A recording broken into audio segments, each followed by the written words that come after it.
Hello, welcome everybody. I'm Carla Hoskins. I work for the National Center for Simulation, and I'd like to welcome you to this program. Lone Star has been a member of the National Center for Simulation, NCS, if you will, since 2018.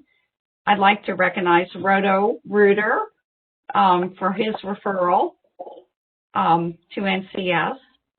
And also Randall and Christine Allen, who have been phenomenal in donating personal money to our STEM scholarships.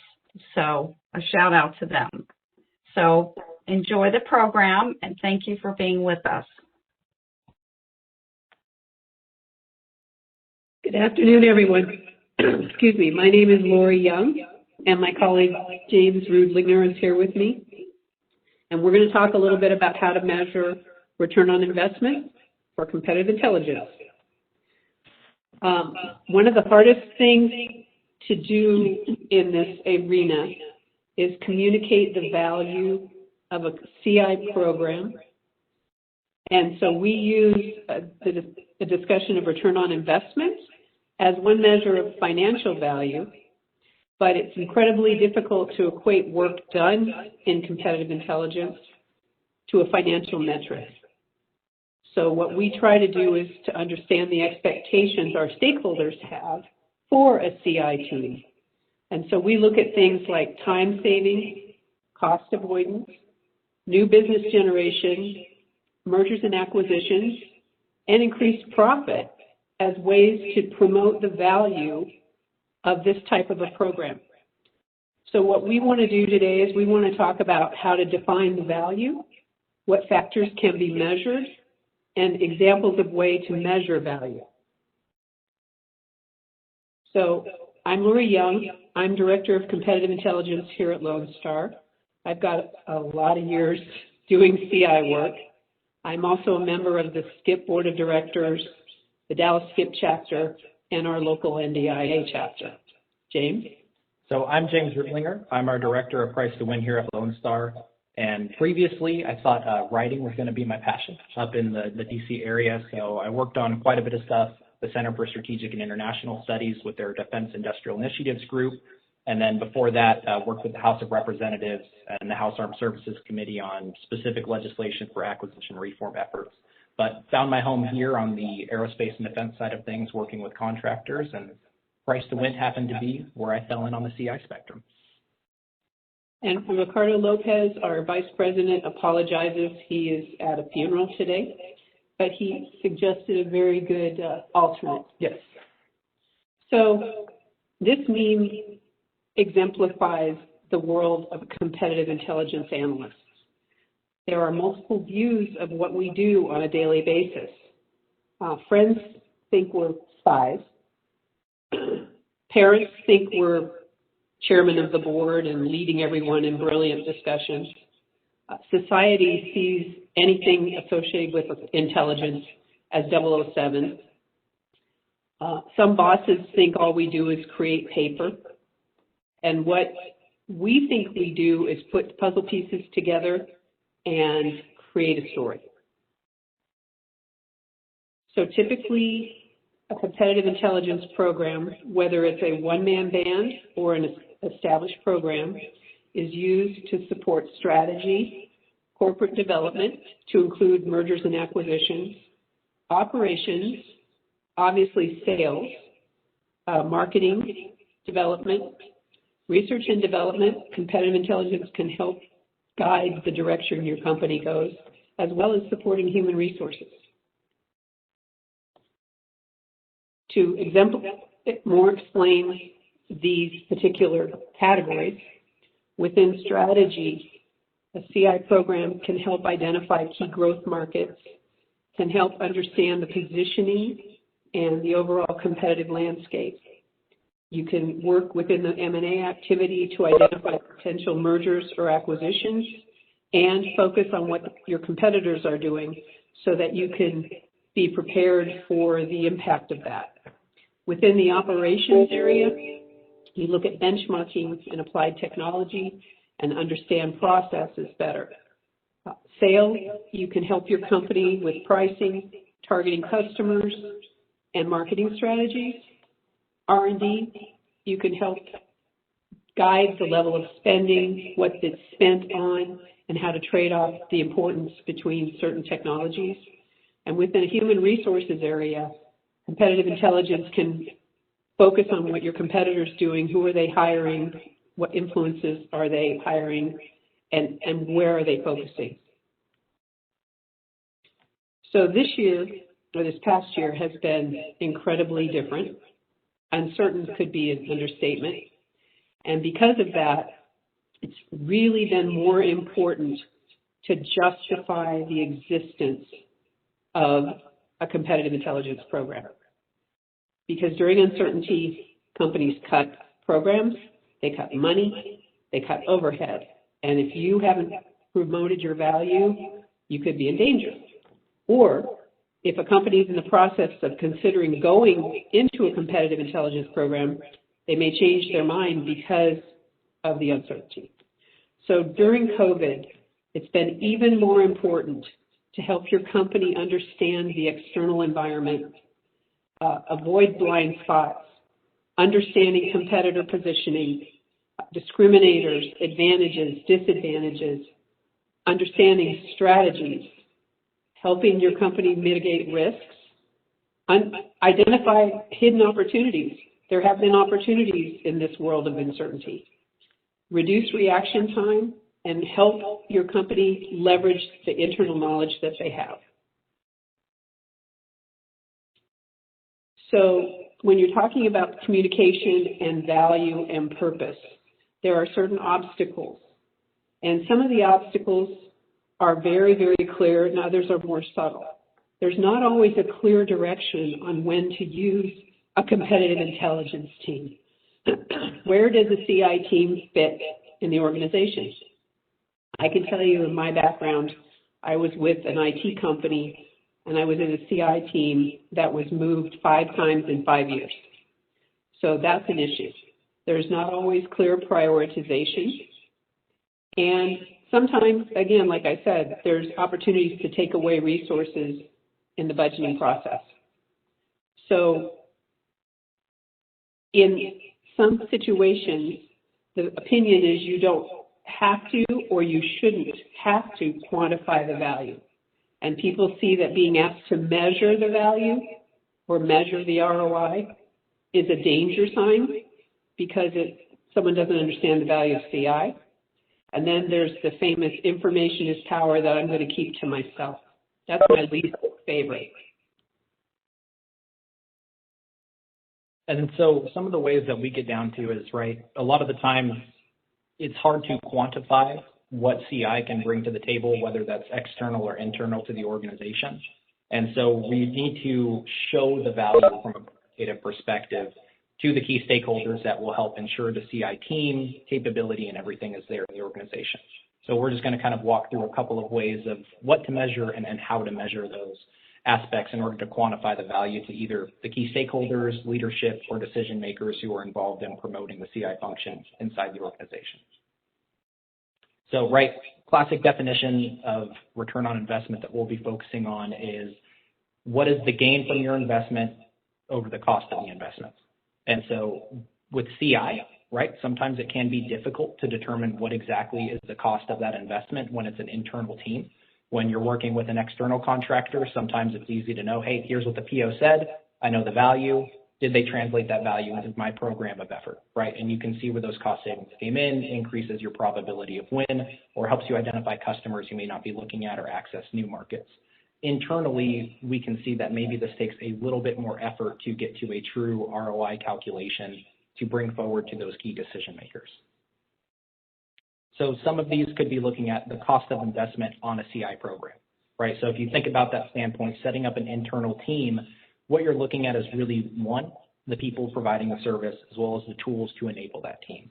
So, you know, if you stand down up a CI team, you have your CI manager with an average salary of $132K, you take your average CI analyst salary of $70K, and so you take these numbers from whether Glassdoor or more representative of where your location or organization sits, And then you have to roll up any of the benefits that you have to pay for those people and your indirect costs associated with it. And then, right, what tools are we providing them, right? Do they get a DASA subscription, JustWin? Are there other tools, data sets that they can be utilizing in order to provide value to the company and increase their effectiveness? If you have outside consultants, right, considering what their hourly rates are, how often you use them, what their price points are for certain offerings, and then some of the things of travel, conferences, continuing education. But what we're able to do with this is really you can sit down pretty quickly and identify what the cost of your internal CI team is by taking into account how many people are working on it, and then what tools and resources are you providing beyond that in order to enable them to provide the analysis. And then you can take this and compare against, right, are they direct bill to certain programs? Are they going to be an overhead function that supports a business unit or a segment? And then you can start to see how does this value get spread out across those programs to do an ROI investment kind of calculation and see what that actually looks like for the team. So potentially you might need to understand the ROI on a project-by-project basis. This is a lot easier if you have your CI team kind of being in a direct bill function, because you can see what hours are coming from the CI team that are applied to that particular project or task, and this helps see the insights that are brought up by the team. So as long as you understand those personnel rates internally and your overhead costs from some of the tools and subscriptions, it's pretty easy to be able to see what was charged in terms of the cost that was there. And then the tricky part starts getting into, right, where's the return on investment? What's the actual gain from that CI team? Because sometimes it may not be a direct value immediately. It may be an increased chance of success, right? And knowing that knowledge, what does that do to provide access to a market or a new program, and how you calculate the return on value from at least the cost basis of your CI team. So outside of that, sometimes whenever it's decentralized or maybe sits in an overhead function, right, there may not be a direct bill to each project or a dedicated CI team in-house. Instead, intelligence could be a sharing process or a platform where everybody from the BD team data dumps their information into a SharePoint that we have access to, and that gets disseminated out to potential users who needs the information. This can be supported, like I said, kind of by the BD team is where we see this happening from a capture perspective. The issue of looking at the cost of something like this is you have multiple people throwing inputs into this quote-unquote database or repository, and tracking that, keeping it organized, keeping it up to date, who needs what information by when, becomes very time-consuming of the people trying to access the information, as well as who's doing the analysis of what's being provided into the inputs of the system. So it's incredibly important to have some way to source the information from all the decentralized groups that, right, they may not be the CI analyst, but your BD team definitely has CI or customer intelligence that they can provide into the system. But you still need a CI function to be able to take this information and turn it into actionable insights and help speed up the process to be able to disseminate it to the key decision makers for either particular programs or market strategies when it's there. Because left alone, there's little analysis done around this information, and it's not very easy to track when or how it's used in decision making if it just sits in a decentralized SharePoint system across multiple files. And so here we'll kind of talk about where to find these gains on investment. You know, in the key areas that we kind of look at, the main ROI calculations we see are really can be focused on time savings, increasing revenue, efficiencies or profitability in your process, cost avoidance by, you know, determining maybe a no bid and then saving that BNP to go elsewhere or saving IRAD, and then any M&A type activity that can improve your organization's capability or inside a given market. So for time saving, this really is focused on where are we saving time by focusing on a CI function or task inside of the company, so that the decision makers or key personnel, right, can spend more time in the areas that they drive the value that they're hired to do. For example, you know, the BD classic example, because they're out there, they're talking to customers, talking to competitors, they're involved. It's great for them to be a part of the CI process, but if they're doing full-time CI work, they're not doing full-time BD work. So we need to be able to have a function that can offload their information and turn that into the analysis so that they can still focus on their primary day job of being the business development executive that you hired them to be. So the sales and marketing groups, as an example, right, they don't have the time to go do the individual competitor analysis for each sale, for each market being analyzed. So having a central CI team, you can think about how much time is saved by being able to focus this capability or reduce time on reproducing the same information over and over for a given market and supporting a strategy with the organization that's there. And I think we'll go through a couple more examples on time savings, but one of the big questions that we always kind of pose here is to think about how often do you have capture leads, program managers, BD execs, key decision makers performing a CI-like function that could save time by having a dedicated CI internal team or an external third party provide that information so that they can focus on really what you hired them to do and being successful in the role that they're there for. So some of these kind of come up, right? A simple request that we often see is, hey, I need the financial leadership and company strategy of our 5 biggest competitors for this project I'm working. So, right, if it's a spin up on the point looking for a tactical CI request, well, who's responsible for it? And thinking about the amount of people that need to bring this information into this decision-making process. So, right, if you get 60 requests throughout the year, 5 of them per month across the entire company, if you just throw 24 hours of analysis there at $35 an hour, right, you can be looking at a time savings of almost $50,000. And it starts to add up quickly when you think about what are all the CI requests that we make ad hoc for a decision-making process. And if you don't have that dedicated function, it's almost having too many cooks in the kitchen. Too many people are providing analysis. Too many people have to provide inputs. And so it's not clear, it's not centralized, it's not strategic to provide the decision makers the information they need. And in all honesty, right, it starts to waste their time and waste money at the end of the day of having too many people in a function that's decentralized instead of having it come from a dedicated CI team. Some more complex forms of that is kind of like the annual strategic review. So, right, you're going to have multiple business units that are reporting to a corporate leadership team. And you can either have, right, your CI organization present this, or what we typically see is each business unit is responsible for developing its own report that goes up to that corporate meeting. And it's kind of that same process. If there's no dedicated CI function to pull that information together, how many people is that business unit taking up in order to prep for that meeting, get all the information they need, coordinate with the other business units before the corporate review? And so kind of the quick math that we did was, hey, if you have 5 business units, assuming 4 FTEs would be prepping for this for a month total at 160 hours each. We took the average salary of kind of what would be provided here. And then, right, you could be looking at saving over $120,000 that is kind of either wasted or invested into these reports. So it's being able to bring that focus and clarity so that we're not wasting time and duplication of the same function by being able to provide a focused team and saving time for the organization, as well as providing more insight for them to make the right decisions.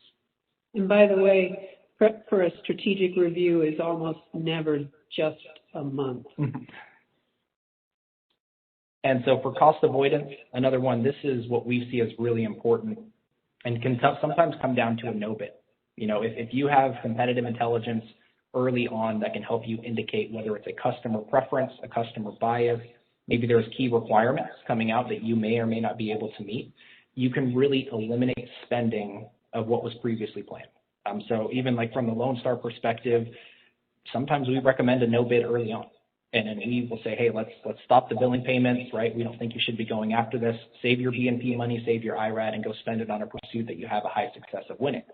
And, sometimes it's difficult to make that decision of when to cut the cord because someone had convinced the organization to allocate funding for that particular program, right? Somebody saw something that was there.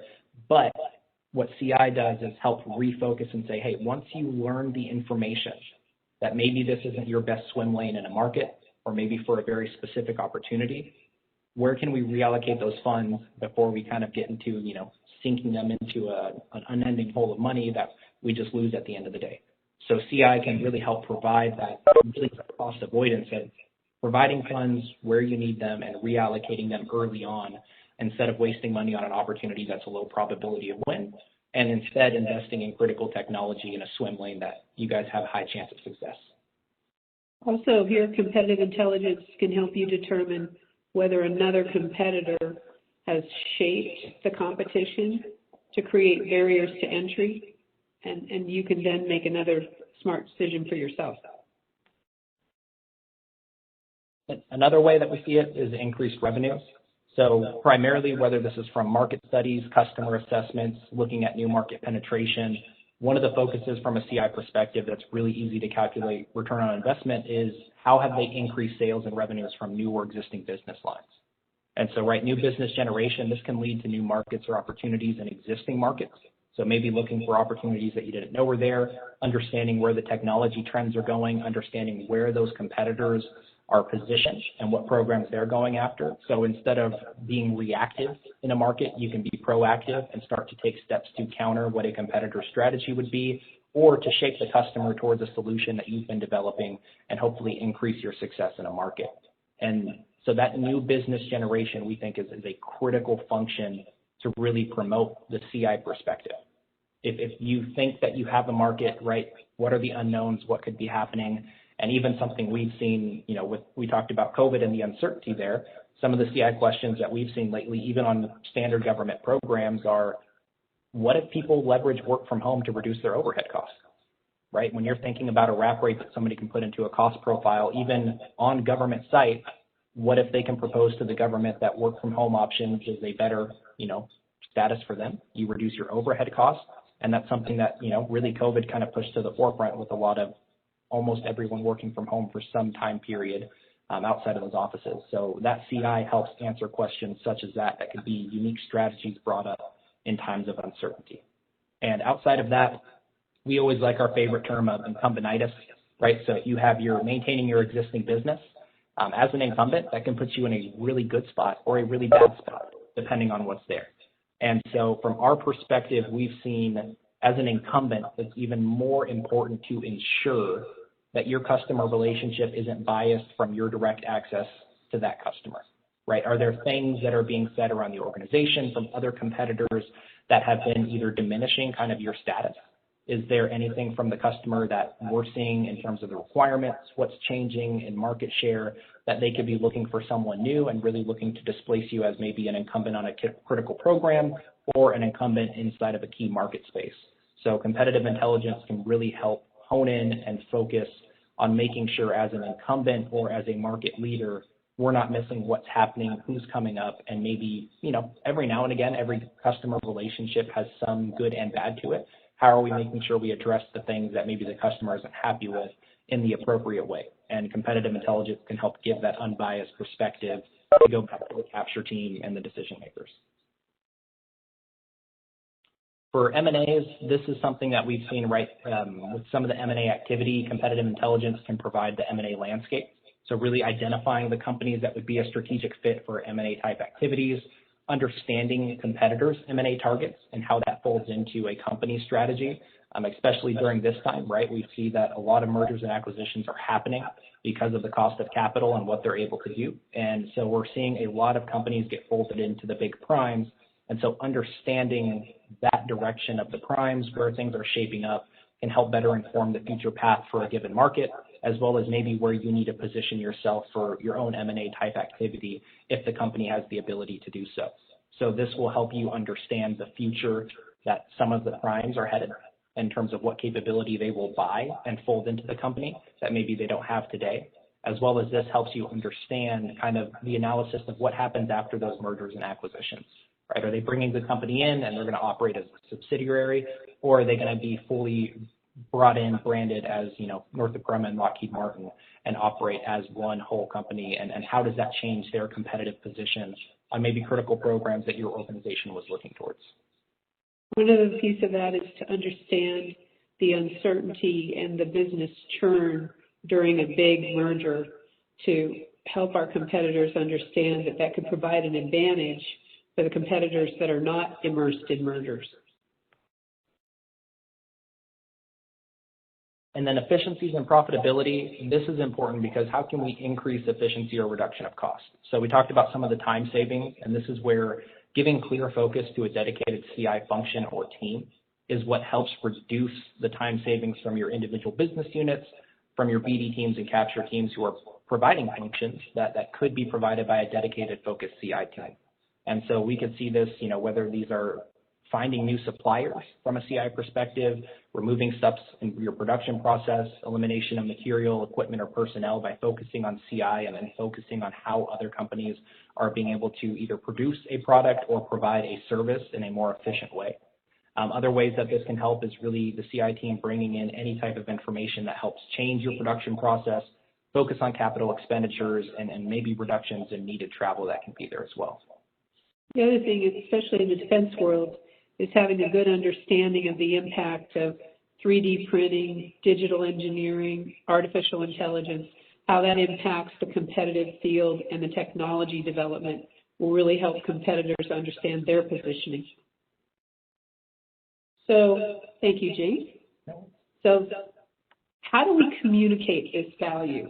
How do you convince leadership to invest in a program? First of all, you do have to counteract negative communication. And sometimes it's obvious. How did they miss this? They didn't tell us that someone switched to a low-cost supplier. Otherwise, we could have reacted and been more competitive. They didn't warn us about a merger. They didn't warn us about that competitor. What have you done for me lately? Sometimes CI programs are seen as just a warning alert function, not an analysis function. And there is a warning and alert part to the job, but it's not the entire job. So the way to avoid this is communication. Clearly communicate objectives, set expectations, make sure that expectations are aligned with stakeholders. That's not easy, given that you usually have multiple stakeholders. What you need to do is you need to show how analysis can help.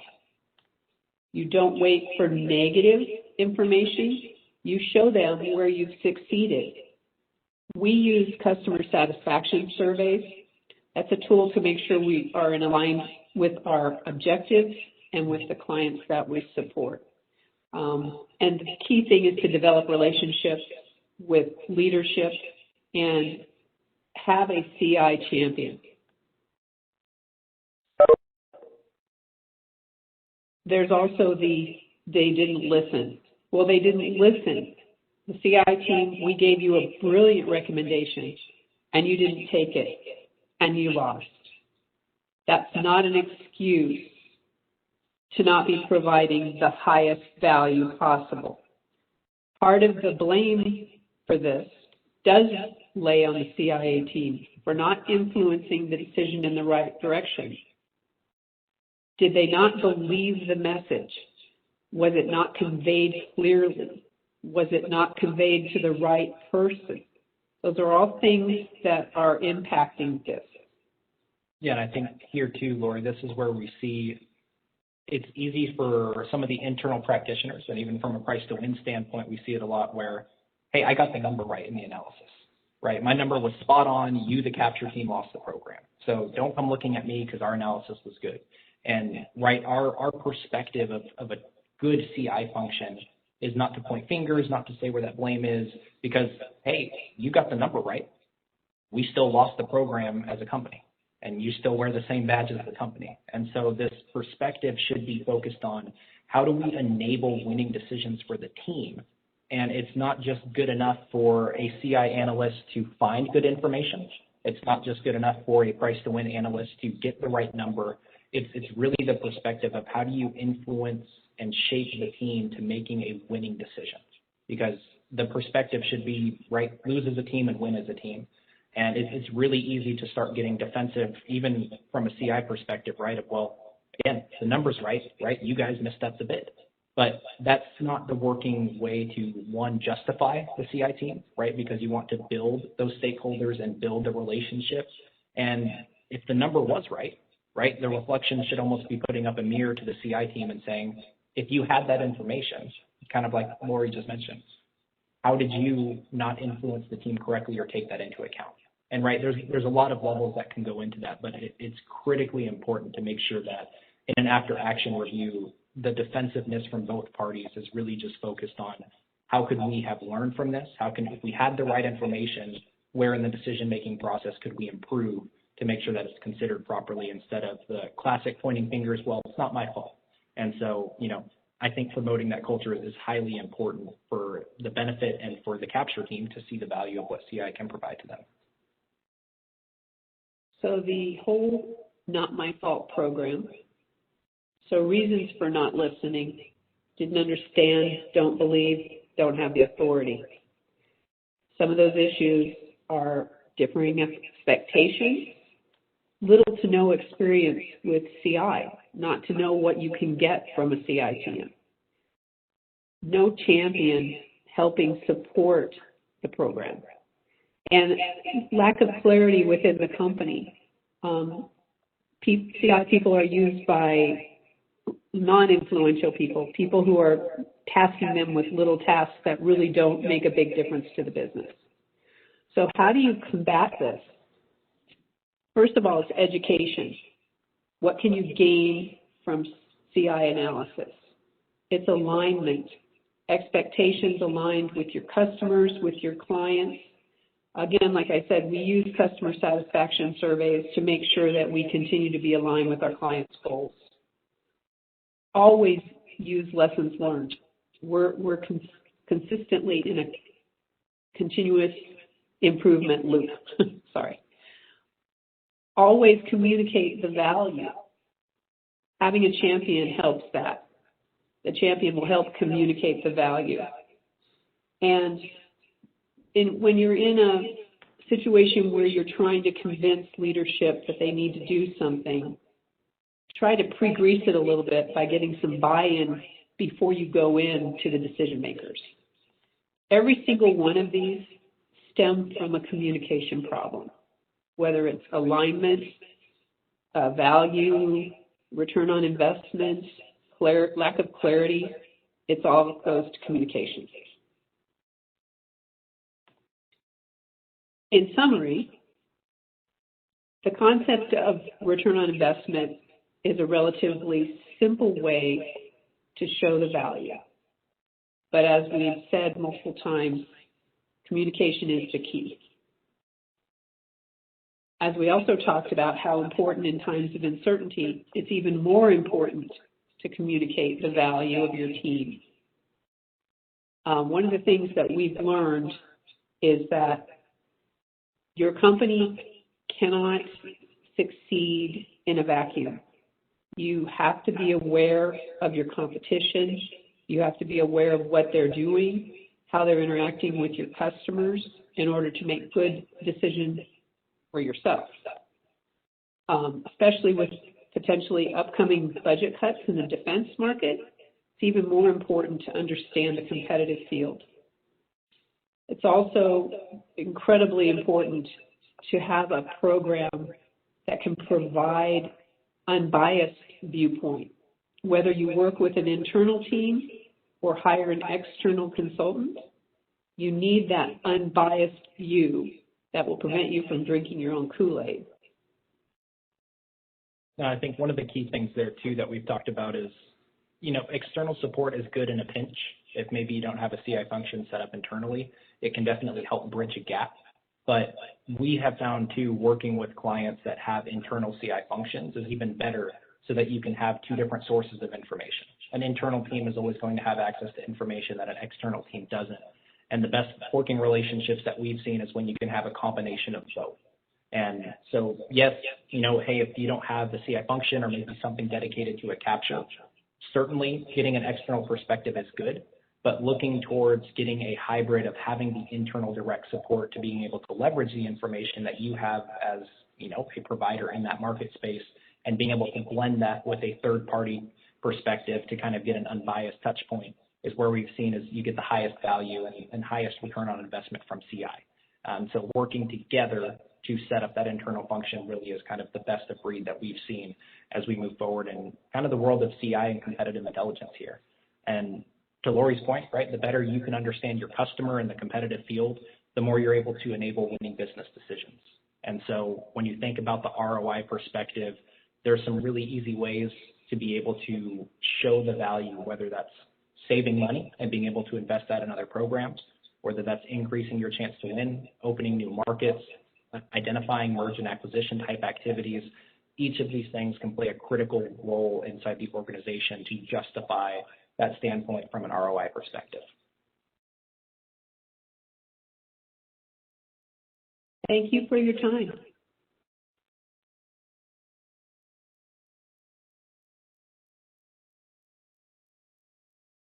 Thank you. Awesome work.